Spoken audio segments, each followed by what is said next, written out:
Sochi, a estância russa no Mar Negro e o local dos Jogos Olímpicos de Inverno de 2014. Faz-se a contagem decrescente até ao dia 7 de fevereiro, onde 5.500 atletas de 80 países vão começar a competir pelo ouro em 98 eventos desportivos. Com Sochi cada vez mais no centro das atenções, existe uma pergunta inevitável: qual o preço a pagar?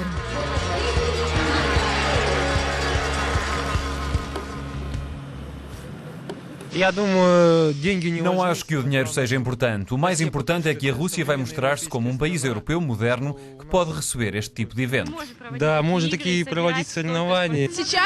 Agora só se fala do dinheiro que foi gasto, mas depois vão dizer que não foi um desperdício. Tal como os nossos pais nos falaram dos Jogos Olímpicos de Moscovo, de 80, vamos poder contar aos nossos filhos sobre Sochi. Как там была Олимпиада. Да, мы будем про Сочи рассказывать своим детям.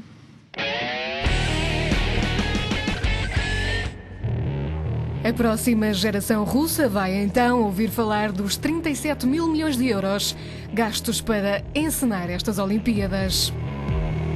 Uma fasquia muito mais elevada do que outros jogos de inverno, como os de Turim ou de Vancouver. Mesmo Pequim e Londres, ambos Jogos Olímpicos de Verão, ocupam o segundo e o terceiro lugares na tabela de custos. Para este analista político, as críticas ao país anfitrião são quase uma tradição olímpica.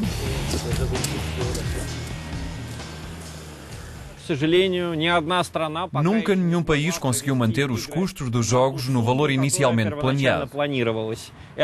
Foi assim em Londres, foi assim em Pequim, a Rússia não é exceção. Mas esperamos que a imagem da Rússia melhore durante os jogos. Имидж России все-таки будет улучшен. Melhorar a imagem de um país, mas especialmente dos políticos russos e das autoridades locais, já que existem muitas alegações de fraude e de suborno. A oposição e muitos ativistas afirmam que mais de metade do orçamento olímpico foi engolido pela corrupção. Vladimir Kimaev é ativista ambiental que afirma que o ambiente de Sochi também é vítima desta corrupção. Mostra depósitos de lixo ilegais, fala de infraestruturas que causaram deslizamentos de terra e da contaminação dos rios e também do solo.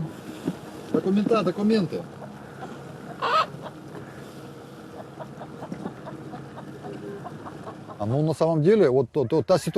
A situação que foi criada em Sochi, as Olimpíadas, a preparação para os Jogos, a construção das instalações olímpicas, são, na sua essência, um espelho da Rússia. O sistema político, o sistema económico, o sistema social, o meio ambiente e por aí fora. São levantadas questões complexas em relação a vários projetos, especialmente nos Jogos Olímpicos.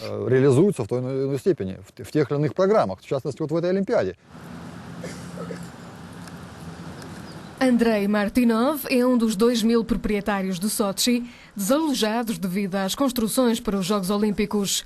A sua casa foi destruída para abrir caminho ao Estádio Olímpico. Nos últimos 3 anos, este quarto tem sido o seu lar e da mulher Natália. O filho vive com amigos.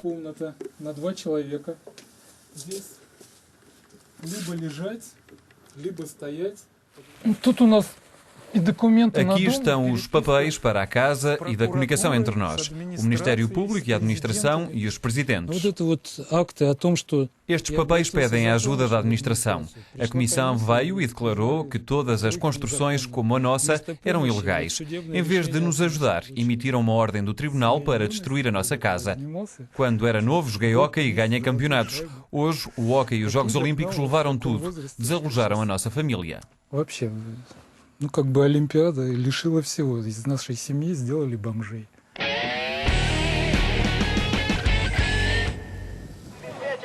As mais recentes leis anti-gay na Rússia chamaram a atenção internacional ao mais alto nível.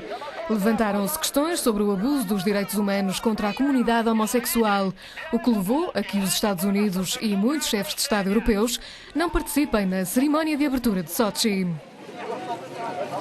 Mas para este ativista dos direitos humanos, ficar longe de Sochi não é a resposta. Tem lidado com abusos dos direitos para com alguns dos cerca de 70 mil trabalhadores estrangeiros que trabalham na construção civil, nas infraestruturas dos Jogos. Acho que os países europeus e os Estados Unidos devem preocupar-se com o problema das violações dos direitos humanos na Rússia. Muitos decidiram boicotar os Jogos Olímpicos, mas não acho que seja uma boa estratégia, porque podiam aproveitar a visita para destacar as violações destes direitos e assim forçar as autoridades a respeitá-los.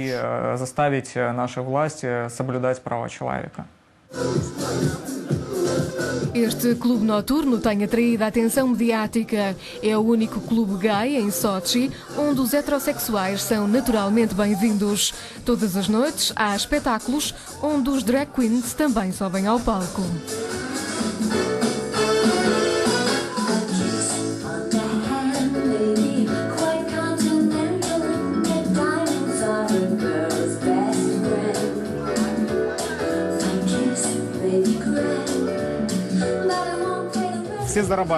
Toda a gente ganha com a chegada dos turistas, independentemente da sua orientação sexual.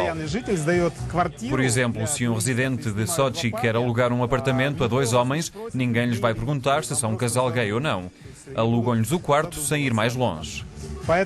É por isso que acho que, depois dos Jogos, vai ficar um legado positivo, como em Moscovo na década de 80.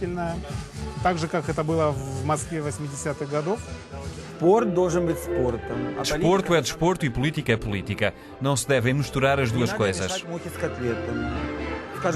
Por exemplo, nas Olimpíadas Chinesas, a China não é uma sociedade aberta para com os gays, mas estas questões não foram levantadas na altura. Estamos a concentrar-nos nas coisas erradas. Acho que os atletas da Rússia e de outros países devem pensar na vitória em primeiro lugar. Precisamos de alcançar bons resultados, ser amigos e conhecer-nos uns aos outros.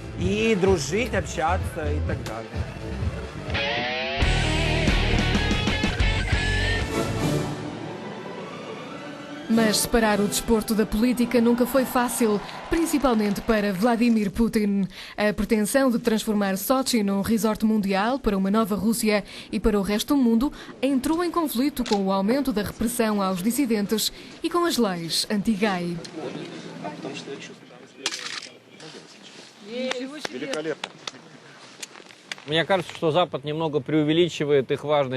Acho que o Oeste exagera. Este é um dos momentos mais importantes para a Rússia desde que se tornou independente receber estes Jogos Olímpicos.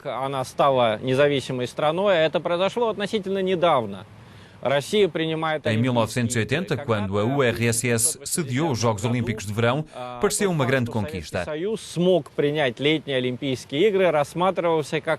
Para a Rússia é a prova que o país está em boa forma e consegue sediar um grande evento.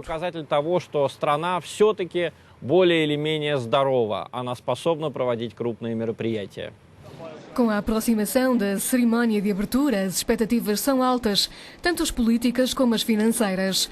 As questões em torno da segurança também geram algum receio. E ainda existem cerca de 300 mil bilhetes disponíveis para os Jogos Olímpicos de Inverno em Sochi.